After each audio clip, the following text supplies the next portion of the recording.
Ici, c'est bien, non? Il n'y a pas un coin plus ombragé? Oh, on va s'exposer au soleil, c'est très bon à petite dose. Et excellent pour l'âme. Et si Susanna a trop chaud? On n'aura qu'à la déplacer. On va s'installer ici.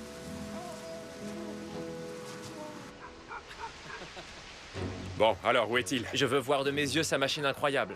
La mythique Falcon. Vu le temps qu'il a mis à l'assembler, elle doit au moins avoir des ailes. Si tu cherches des ailes, tu devrais aller voir Aubrey Welford Crossley et sa machine volante. Ah, Didi! Didi, où est votre mari? Nous mourrons d'impatience de voir sa motocyclette. Patience, messieurs. La Falcon ne vous décevra pas. Qu'est-ce que je te dis? Allez, viens! Allons voir de quoi elle est capable!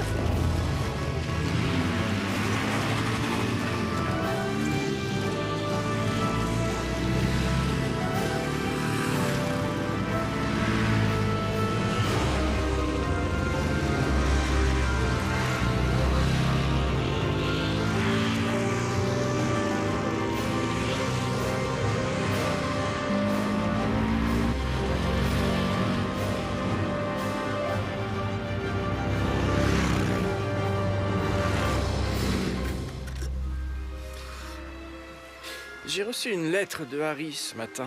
Oh, et comment se plaît-il au pensionnat? Plutôt bien. D'après lui, du moins. Dans l'enveloppe, il y avait aussi un mot de sa mère qui disait qu'il était passé à 2 doigts de l'expulsion parce qu'il était sorti en secret voir des filles. C'est un coureur de jupons comme son père. Avons-nous oublié le melon? Non, non. Je l'ai mis au frais dans la boîte réfrigérée. Qu'est-ce que c'est que ça?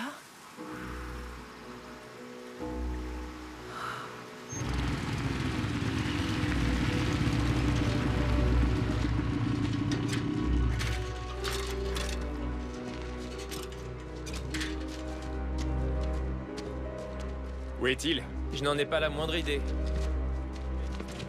Regardez. Ellsworth? Ellie?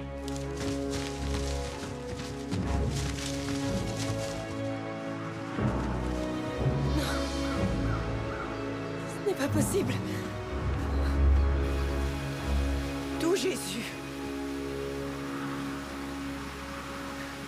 Il est mort. Oh. Je pense qu'il a fait une chute du haut de la falaise. J'aurais préféré que ça se produise plus tard, mais je savais que Susanna allait forcément voir un cadavre un jour ou l'autre.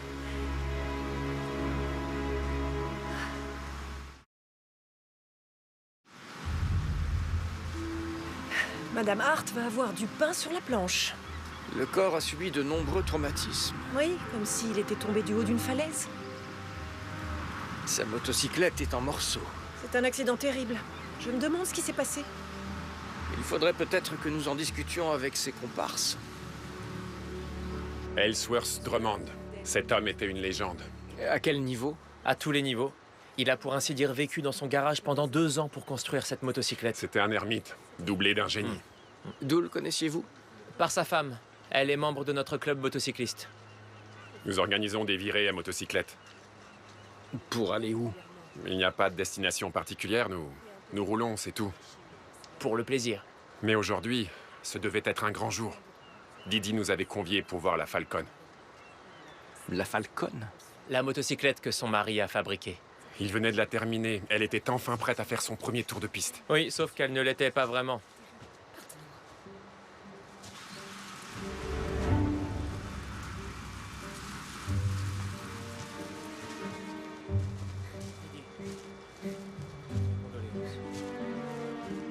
Sa femme est désespérée. Son mari a fait une chute mortelle du haut d'une falaise. Il n'y a aucune trace de freinage ni de dérapage. Il ne se serait pas arrêté exprès? Ce serait une façon relativement singulière de se donner la mort. Est-ce qu'elle a laissé entendre qu'il aurait pu être dans un état d'esprit qui l'aurait poussé à vouloir faire ce genre de choses? Pas du tout. C'était un grand événement, le plus beau jour de sa vie, elle a dit.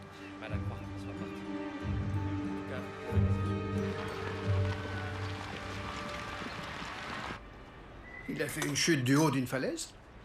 Oui, et je dois déterminer si l'erreur est venue du pilote ou d'une défaillance de la motocyclette elle-même.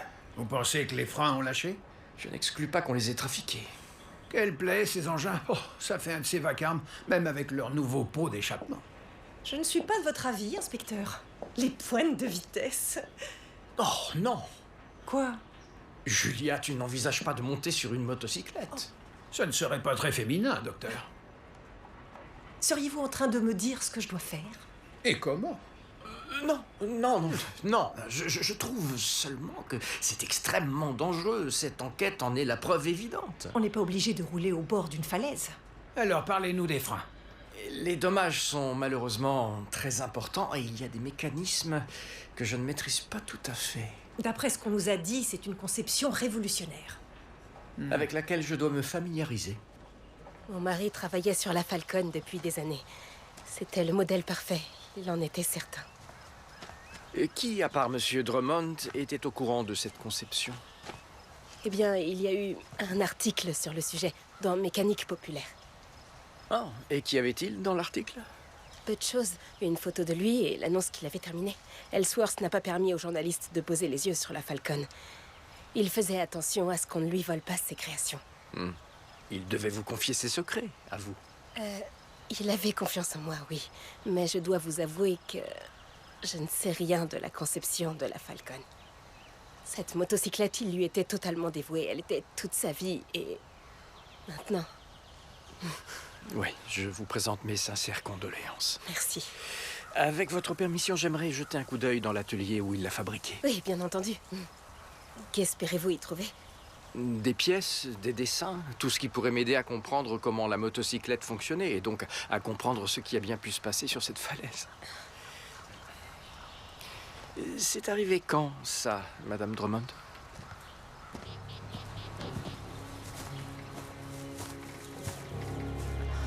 Je n'en ai aucune idée.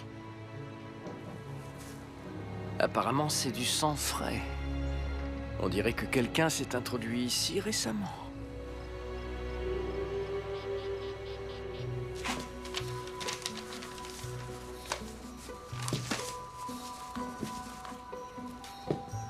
On aurait dû appeler pour qu'il nous fasse encore faux bon. Par politesse. Oh, Artis, que tu es gardé. Vous, là, vous êtes Ellsworth Drummond? Ce n'est pas moi. Tu vois, c'est précisément pour ça qu'on n'a pas appelé. Il veut encore nous faire faux bon. Alors, écoutez, Drummond. Billy, regarde ça. Le système d'injection est placé derrière l'admission. Mamma mia. Vous n'êtes pas la moitié d'un idiot, Drummond. Mais ce n'est pas ça l'important. Où est la Falcon? Messieurs, je vous assure que je ne suis pas Monsieur Drummond. Il est mort ce matin. Sa Falcon et lui ont fait une chute regrettable depuis une falaise. Il a fait une chute à motocyclette? Oh ciel! Un amateur de motocyclette qui fait une chute mortelle d'une falaise? C'est poétique de mourir de cette façon. Est-ce que vous connaissiez Monsieur Drummond? De réputation seulement. Mais quelle réputation il avait. Nous avons fait le voyage depuis le Wisconsin pour le rencontrer. Quoi qu'il en soit, si vous n'êtes pas Drummond, qui êtes-vous? Inspecteur William Murdoch, maréchaussée de Toronto. Et vous? Arthur Davidson. William Harley. Monsieur Davidson, Monsieur Harley.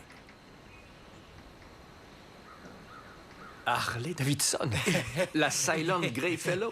C'est votre invention. Tout à fait. La moto la plus silencieuse. Moto? Oh, c'est très amusant que vous nommiez ainsi une motocyclette. Moto. C'est cela. En tout cas, ce cher Drummond a prétendu être capable de tutoyer les 120 km/h avec sa Falcon. Nous aimerions savoir comment il a fait. Nous arrivons à peine à 100 avec notre Vetwin. Et un cylindre plus gros serait trop encombrant ou trop cher. Alors, où est-elle? Nous brûlons d'envie de la voir. Je peux peut-être vous arranger ça.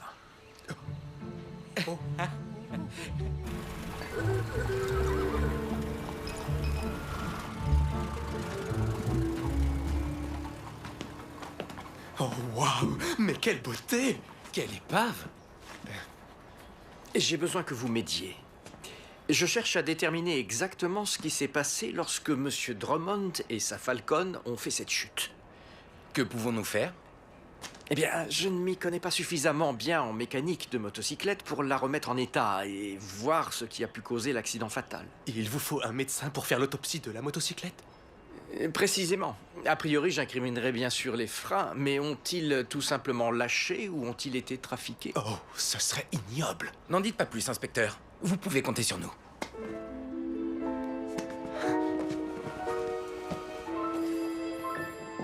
Henry, je voudrais que vous fassiez le tri dans ces papiers. De quoi s'agit-il? Eh bien, je pense qu'il y a les plans qui ont servi à fabriquer une motocyclette baptisée la Falcon.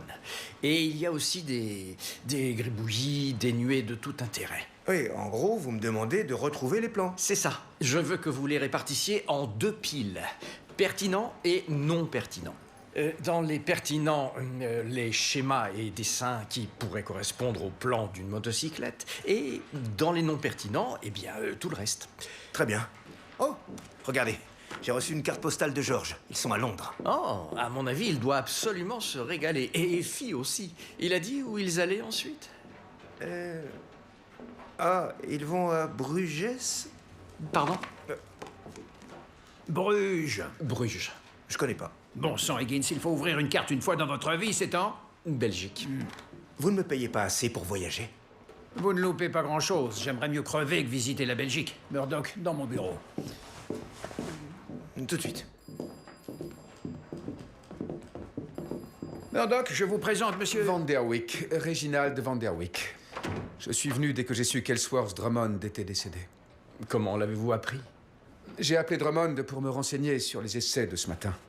Son épouse m'a annoncé l'atroce nouvelle. Qu'est-ce qui vous lie à lui? C'est l'associé de la victime.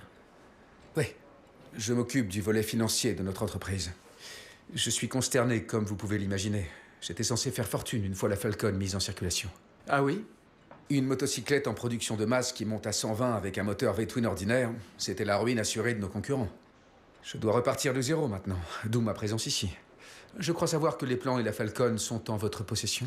La motocyclette est en train d'être examinée. Nous la traitons comme une pièce à conviction. Pourquoi dites-vous cela? Vous n'explorez pas la piste criminelle, tout de même. Nous avons recruté des experts pour inspecter la motocyclette et déterminer s'il s'agit d'une hypothèse plausible. Des experts? Quels experts? Monsieur Davidson et Monsieur Harley, des constructeurs de motocyclettes. Des constructeurs? Non, non, il faut y mettre un terme. Pour les besoins de notre enquête, nous... Aucune enquête ne justifie l'examen par des ingénieurs rivaux de plans brevetés.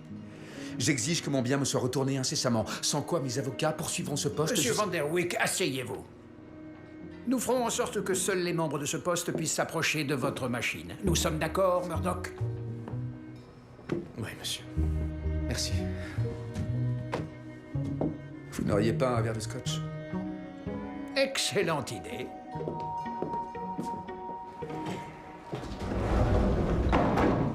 Excusez-moi, messieurs, mais je crains que... Inspecteur, vous voilà. Tenez, voici donc les freins.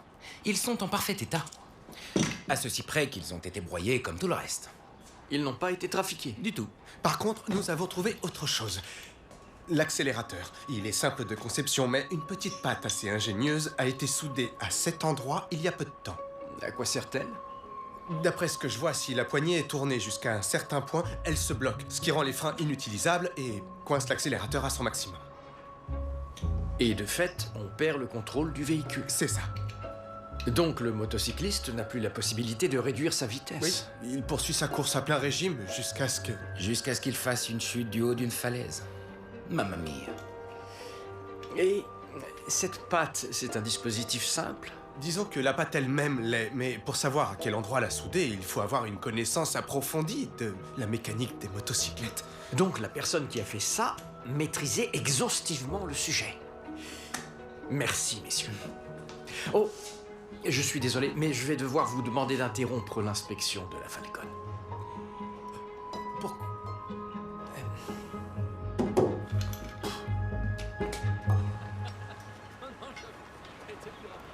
Vous pensez que celui qui a tripatouillé l'accélérateur fait partie de cette bande? C'est forcément quelqu'un qui s'y connaissait en mécanique de motocyclette. D'après ce que j'en sais, il s'agit d'une toute petite communauté ici à Toronto. Je n'arrive toujours pas à croire qu'il n'ait même pas dérapé. Peut-être qu'il allait tellement vite qu'il a perdu le contrôle. Julia? William, que viens-tu faire ici? Eh bien, nous... Et toi, que fais-tu ici? Oh, eh bien, j'envisage de me payer une motocyclette.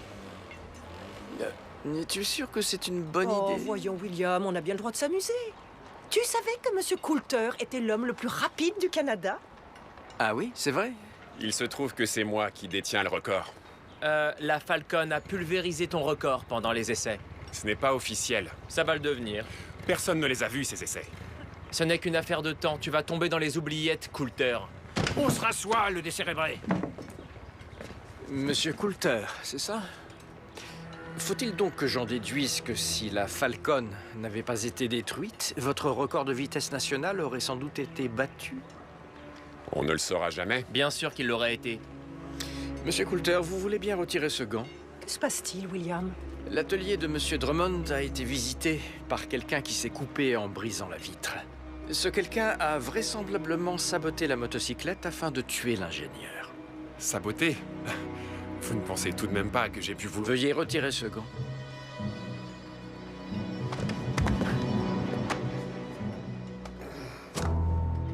Elle est au poste, mon joli. On se voit pour le dîner? Oui.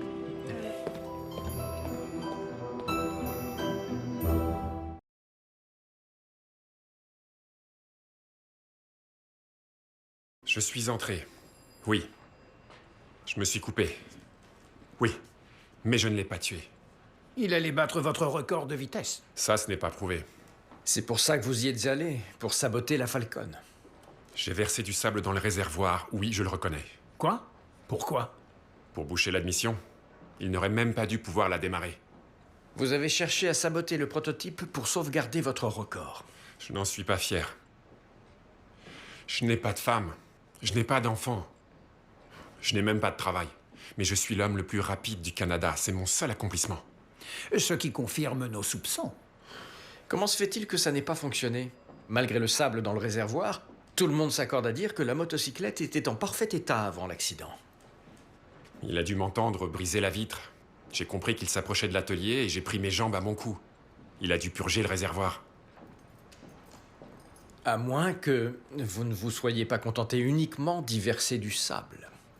Qu'insinuez-vous? Que vous avez également pu souder cette patte sur l'accélérateur, ce qui aurait permis tout aussi efficacement de mettre un terme à sa démonstration. Oui, j'aurais pu faire ça, sans doute. Mais je ne l'ai pas fait. Je suis prêt à aller très loin pour conserver mon record. Mais de là à commettre un meurtre... Vous le croyez? Pas spécialement, mais tant que nous n'avons pas d'autres preuves, il est impossible. Messieurs? Vous êtes qui, vous? William Harley et Arthur Davidson, monsieur, fabricant de motocyclettes. Et que faites-vous dans mon poste de police? Ce sont les deux experts qui nous ont permis de découvrir le sabotage de l'accélérateur de la Falcon. J'ai l'impression qu'ils fouillent dans les papiers de Monsieur Drummond. On voulait seulement regarder. C'est normal, content. Dès qu'on parle de motocyclette, on est de vrais rebelles, inspecteur. On nous surnomme les sauvages. Maintenant que vous avez bien fouiné, je ne veux plus vous voir. Oui. Higgins, qu'est-ce qui vous a pris de laisser traîner des papiers? L'inspecteur m'a demandé de les trier. Et vous appelez ça trier, alors? Oui, j'ai fini. Et la carte, c'est vous qui vouliez que j'en prenne une? Henri, vous avez fait 3 tas, j'en avais demandé 2. Oui, monsieur. Pertinent, non pertinent, particulièrement non pertinent. Particulièrement non pertinent? Des duplicata. Il y a une dizaine d'exemplaires de la même lettre.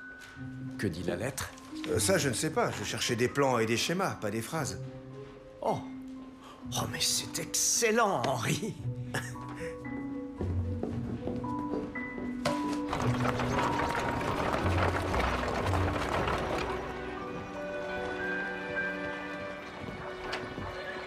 C'est une lettre d'avocat qui accuse votre mari d'avoir volé les plans de conception de la Falcon à un autre fabricant de motocyclettes. Eh bien, c'est absurde. De quel fabricant s'agit-il? L'avocat ne précise pas dans la lettre l'identité de son client. Il exige néanmoins que votre mari cesse immédiatement de travailler sur le prototype à partir de la réception de la missive. Je n'en ai pas entendu parler. Demandez plutôt à son associé, Monsieur Van Der Wyck. Je l'ai lu, oui. Ce sont des balivernes. Vous affirmez que les plans de la Falcon étaient originaux? Bien sûr. Drummond a mis des années à construire cette machine. C'est un véritable exploit. Elle devait révolutionner le marché. L'auteur de cette lettre est tout simplement jaloux et effrayé. Donc vous étiez au courant des allégations? Ouais. J'ai répondu à la première lettre. Qu'avez-vous répondu? Pure baliverne. Et j'ai ignoré toutes les suivantes. C'était du harcèlement, rien de plus. Du harcèlement de la part de qui? d'Esterhalt, bien entendu. Pardon? Bertram Esterhalt, le précédent associé de Drummond. Drummond était en quête de perfection. Esteralt, lui, prenait des raccourcis. Ils ont fini par se brouiller et l'autre est resté à la traîne. Je n'ai jamais envoyé de lettre. Qui alors? Comment le saurais-je?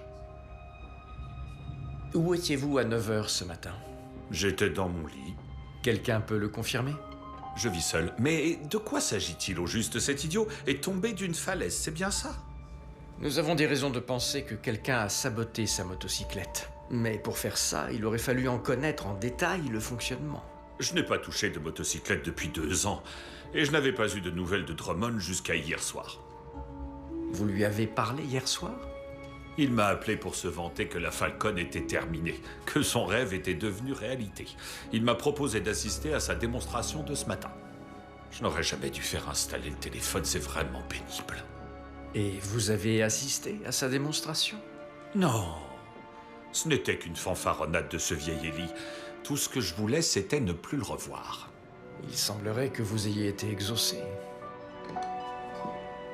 Esteralt est assez convaincant, mais qui mieux que celui qui prétend avoir conçu la machine lui-même pourrait saboter une motocyclette? Mais s'il n'est pas l'auteur de la lettre, qui est-ce?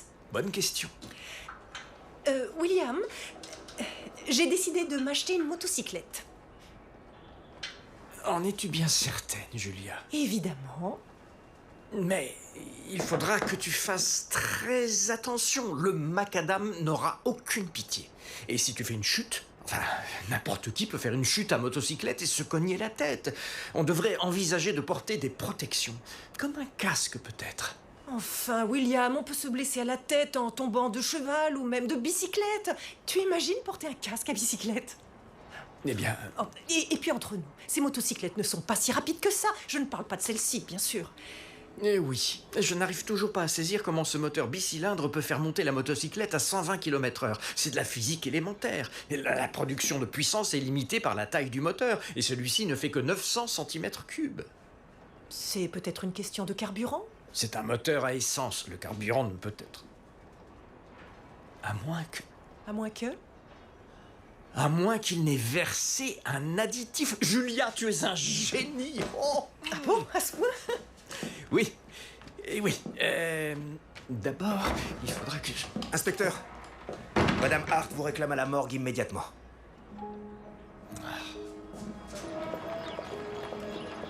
Vous m'avez confié une belle pagaille, inspecteur. Oui, toutes mes excuses pour l'état du cadavre. Une chose est sûre, ce fut une tâche fascinante. Certaines parties de son corps ne tenaient encore que grâce à ses vêtements. Qu'avez-vous découvert? Il n'y a qu'une seule cause évidente du décès. C'est un traumatisme dû à un choc brutal. Qui correspond à une chute d'une grande hauteur. Tout à fait. Cela dit, la violence du choc a pu effacer tout signe d'un traumatisme préalable à la chute. La peau s'est rompue à plusieurs endroits et de nombreux vaisseaux sanguins internes ont éclaté au moment de l'impact. Ça n'a pas dû vous faciliter le travail, j'imagine. Non, et c'est un euphémisme. J'ai pris la température du cadavre, mais à l'instar d'une tourte dont on perce la croûte supérieure pour la faire refroidir, la température d'un corps abîmé ne baisse pas à la même vitesse qu'un corps intact. Pourquoi vous intéressez-vous à la vitesse de refroidissement? On connaît l'heure du décès. C'est justement la particularité de M. Drummond. En examinant le cadavre, j'ai noté qu'il ne se rigidifiait pas. C'est très étrange. La rigidité n'avait pas eu le temps de s'installer puis de disparaître sur le trajet entre la falaise et la morgue. Certainement pas. Et les taux de calcium dans ses muscles ne devraient pas avoir été affectés par l'hémorragie. En effet. Je me suis dit qu'il y avait quelque chose de bizarre. Alors j'ai regardé de plus près et ce que j'ai découvert est très intéressant.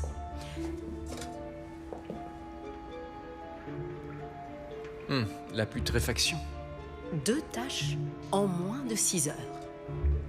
Selon mon estimation, cet homme est décédé entre 8 et 12 heures avant l'heure présumée. Donc il était déjà mort avant de chuter de la falaise.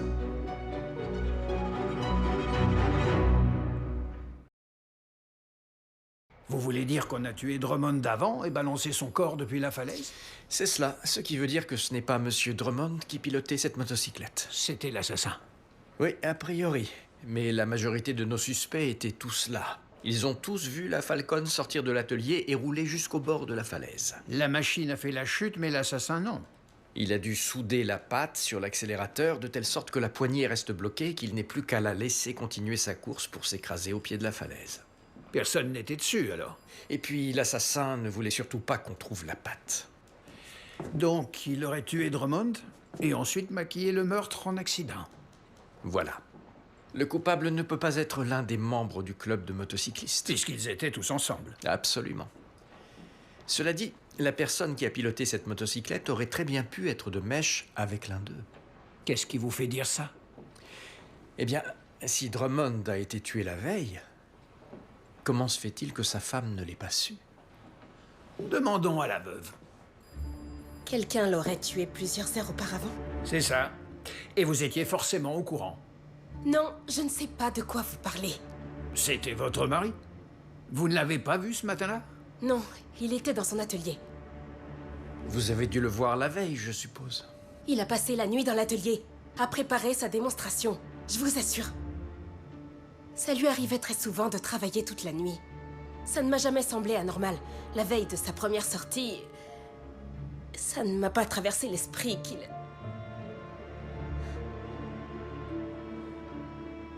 Madame Drummond, admettez tout de même que cette histoire est un peu difficile à avaler.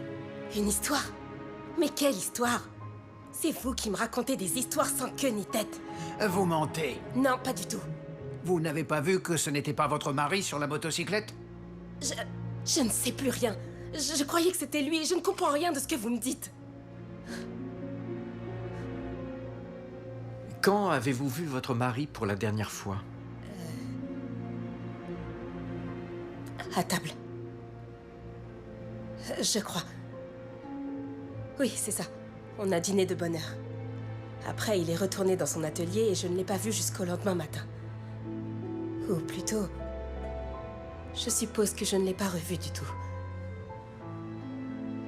J'ignore ce qui s'est passé. Mais je n'ai rien à voir avec tout ça. Vous devez me faire confiance. Je ne crois pas un mot de ce qu'elle dit. Mais elle faisait partie du groupe qui le suivait juste avant l'incident. Elle ne pouvait donc pas être sur cette motocyclette. Alors c'est qu'elle avait un complice. Le fait est qu'un de nos suspects n'était pas à la démonstration. Le premier associé. C'est une piste. Henri. Oui?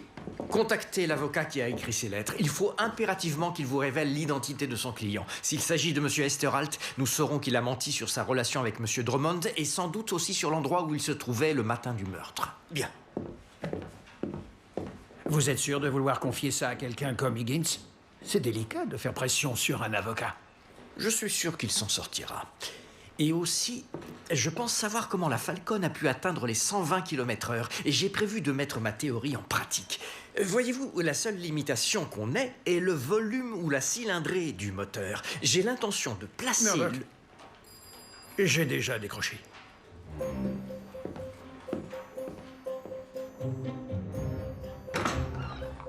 Je t'ai apporté ton protoxyde d'azote. Oh, formidable. Pourquoi diable as-tu besoin de gaz hilarant? C'est tout à fait fascinant, je dois dire. Je me suis aperçu que la vitesse à laquelle le carburant se consume est proportionnelle... Effectivement, ça a l'air fascinant, mais je dois retourner au travail. Ne t'amuse pas trop sans moi? Je ne peux rien te promettre.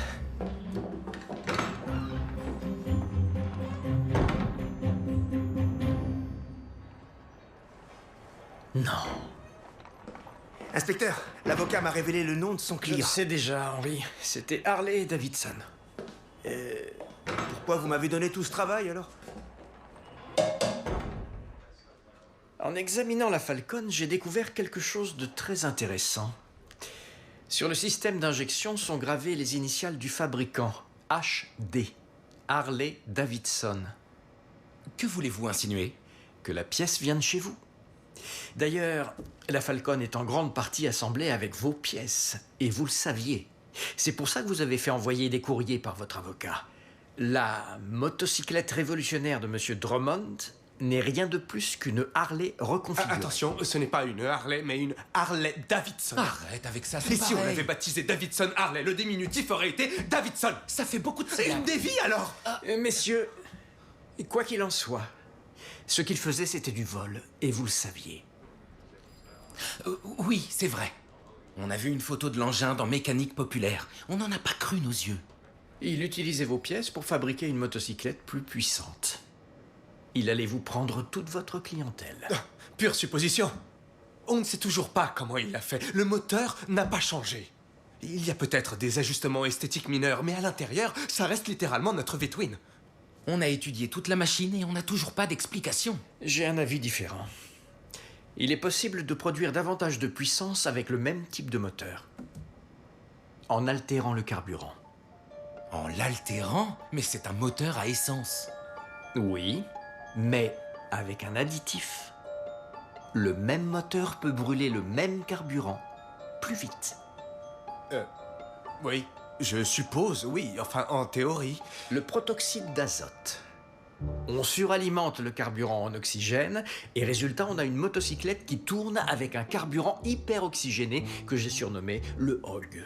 HOG? Ça ferait un bon nom de modèle? Un HOG pourrait atteindre une vitesse supérieure tout en gardant les mêmes caractéristiques. Sans doute, mais le carburant se consumerait excessivement vite. Qui achèterait une motocyclette dont le réservoir se vide en 60 secondes? Sans parler du bruit.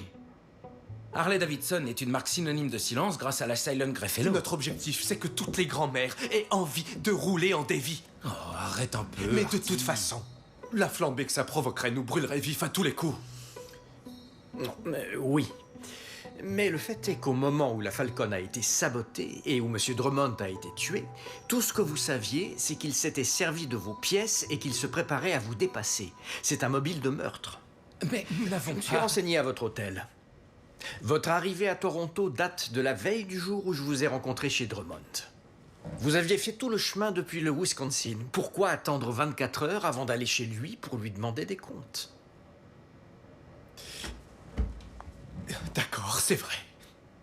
On est allé chez lui la veille aussi. Artie. Quoi? On n'a rien fait de mal. Écoutez, Drummond n'était même pas là. Ou peut-être que si.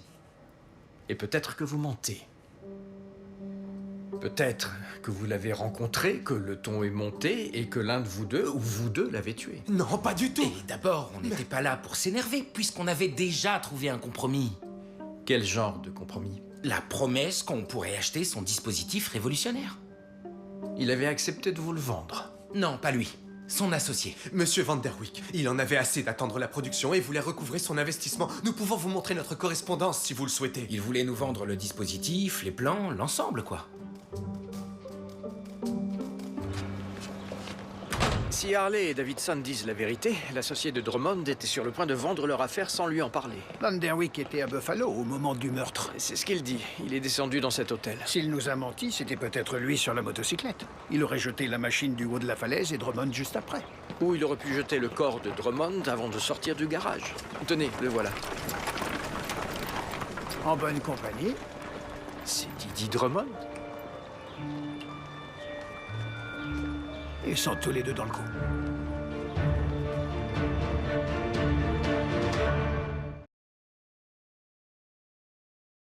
Vous aviez une liaison. Votre mari ne se préoccupait que de son prototype, jusqu'à en oublier son couple. Oui, c'est un peu vrai. La Falcon était un fiasco. Elle a été construite avec les pièces d'une autre marque. Et il vous fallait revendre la technologie développée par M. Drummond avant que la motocyclette ne soit mise sur le marché, sous peine de faire l'objet d'un procès ruineux. Oui, ça aussi, c'est vrai. Je n'ai pas eu le choix. Sauf que Drummond, lui, n'était pas d'accord. C'est ça qui est arrivé le soir de sa mort? Vous vous êtes disputé et ça a dégénéré? D'où Jésus, non. Je ne lui en ai pas parlé, je vous le jure. Vous n'y êtes pas du tout. Nous avions une liaison. C'est évident. Et cette turpitude est à l'origine de toutes les demi-vérités qu'on a pu dire. Les demi-vérités. Ce sont des mensonges, vous l'avez tué. Non, vous ne comprenez pas. On ne l'a pas tué. Si, et vous l'avez dissimulé. Vous avez réuni vos amis prétendument pour leur présenter la Falcon, mais en réalité, vous avez mis en scène un accident de façon à cacher la véritable cause de son décès. Vous avez enfilé ses vêtements, vous êtes monté sur la motocyclette et vous l'avez jeté dans le vide. Où vraisemblablement le corps de M. Drummond avait déjà été jeté. Comment avez-vous pu faire ça à votre mari? Je n'ai rien fait. Votre hypothèse ne tient tout simplement pas debout. Didier était là quand c'est arrivé. C'est un fait établi. Elle ne pouvait pas le tuer. Elle n'était pas sur la motocyclette. C'était vous. J'étais à Buffalo jusqu'à ce que j'apprenne la nouvelle. Pourquoi on vous croirait? Eh bien, parce que je vous le dis, j'ai encore le billet. Où est-ce que je l'ai? Mince. Monsieur Van Der Wyck. Ah, Le voilà. Vous voyez?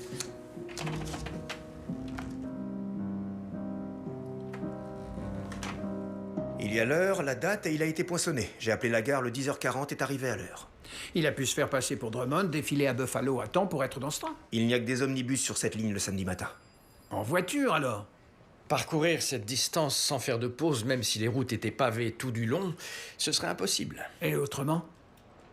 À cheval, il n'aurait pas eu la moindre chance d'y arriver. À moto, il pourrait, Murdoch. À motocyclette. Elles ne sont pas assez rapides non plus. Il aurait fallu qu'il soit sur la Falcon. Mais c'était une épave au pied d'une falaise à ce moment-là. Pourtant, ces deux-là sont coupables. C'est impossible à prouver, monsieur. J'en suis convaincu. S'ils n'étaient pas sur la motocyclette, c'est qu'il y avait un troisième larron. Et la question, c'est... qui est leur complice? Un troisième conspirateur? Il nous reste un suspect qui n'a pas d'alibi. Et nous savons qu'il nous a menti. Vous avez déclaré que vous étiez chez vous le matin où M. Drummond a été trouvé mort. Quelqu'un peut confirmer vos dires? Personne d'autre que moi. Vous avez aussi prétendu que M. Drummond vous avait contacté le soir précédant sa démonstration. Je ne prétends absolument rien. Il m'a appelé, nous avons parlé, fin de l'histoire. Quelle heure était-il? Tard, 10 heures peut-être. Je suis navré, Monsieur Esterhalt, mais nous savons que c'est faux. Vous ne pouvez pas dire ça. Monsieur Drummond était déjà mort à cette heure-là. D'après qui? Le légiste de la ville de Toronto. Eh bien, il a tort et vous avez tort. Drummond m'a appelé à 10 heures. Est-il possible que quelqu'un vous ait appelé en se faisant passer pour lui? J'ai travaillé aux côtés d'Ellsworth Drummond pendant 4 ans et je le connais depuis encore plus longtemps. J'entends ce que vous dites, mais est-il possible qu'on ait... Imaginez que quelqu'un vous appelle en se faisant passer pour votre inspecteur en chef. Combien de temps vous faudrait-il pour le découvrir? 5 secondes? J'ai parlé à ce vieil Élie pendant une dizaine de minutes. Aucun doute possible. Il est inutile de vous obstiner, nous savons que vous mentez. Pourtant, ce que je vous dis est vrai. Ah, inspecteur, j'ai noté quelque chose d'étrange. Ce n'est pas le moment. Je suppose que vous l'aviez déjà trouvé tout seul. Pourquoi je me donne du mal? De quoi vous parlez? Ça n'a pas d'importance. Henri... Eh bien, quelque chose m'a sauté aux yeux sur le billet de train que vous m'avez donné. Celui de Monsieur Van Der Weyck? Oui. Voyez-vous, celui-ci est le sien. Mais j'ai pris le même train avec Ruth et Jordan il y a une semaine. Et regardez. C'est le même billet avec une autre date. Les perforations. Regardez. Ce ne sont pas les mêmes. J'imagine qu'il est possible qu'ils aient changé leur appareil à trouer. Ou alors, il a très bien pu se procurer le ticket en avance et le poinçonner lui-même sans jamais être monté à bord de ce train. Attendez. Est-ce que j'ai élucidé l'affaire? Non. Ça n'explique toujours pas qu'Esterhalt ait parlé à M. Drummond après la mort de ce dernier. Henri, avons-nous libéré M. Van Der Weyck et Mme Drummond? Oui, il y a quelques minutes. Monsieur Esterhalt, il faut les arrêter. Monsieur, je vais avoir besoin que vous m'aidiez. Ce ne sera pas long. Madame Drummond. Ellsworth? Je te croyais mort. William? Eh bien, que se passe-t-il? Je te présente Ellsworth Drummond. Le mort? Mais qu'est-ce que ça veut dire? Il s'est fait passer pour mort après avoir tué son associé. Allons-y. William!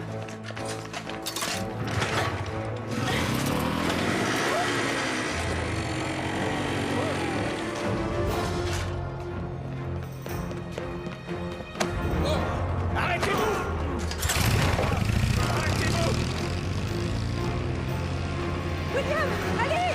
Julia! Qu'est-ce que tu fais? Je les poursuis!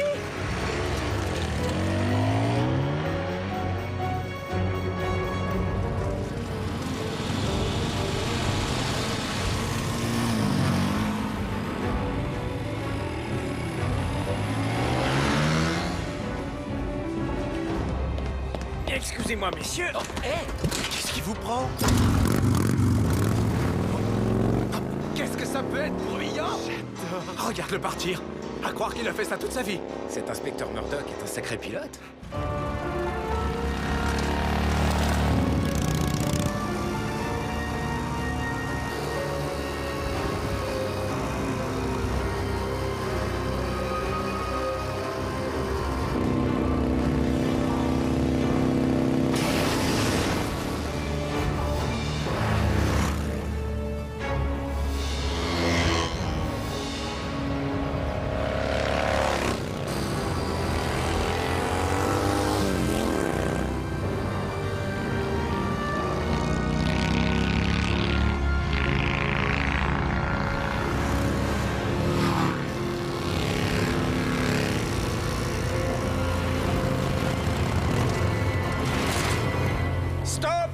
Arrêtez-vous! Monsieur et Madame Drummond, je vous arrête tous les deux pour le meurtre de Reginald van der Wyck.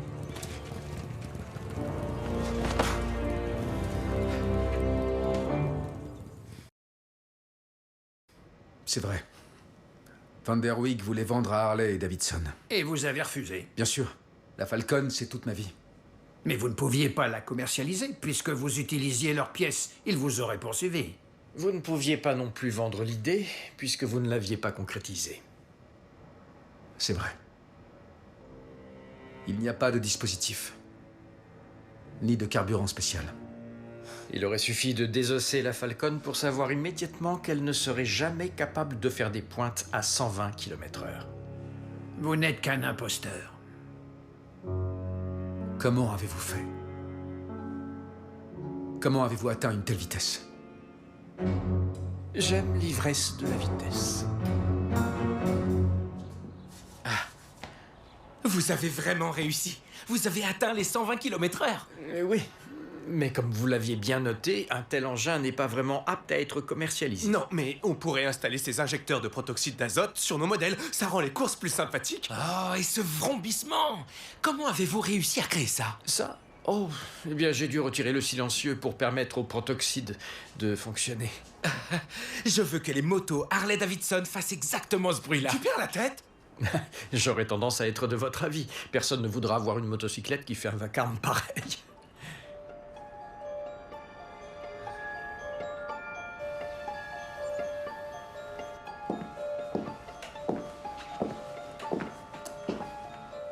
Alors, qu'en dis-tu? Qu'est-ce que c'est? Je me suis rendu compte que le cuir était le tissu le plus résistant et le plus durable pour prévenir les blessures en cas d'accident ou de chute à motocyclette. Oh, voilà qui est intéressant. Intéressant. Oh, joli. Joli, William. Je me trouve diabolique dans cette tenue. Non, je ne dirais pas que tu es diabolique. Angélique, car tu iras au paradis. Mais alors, à un train d'enfer.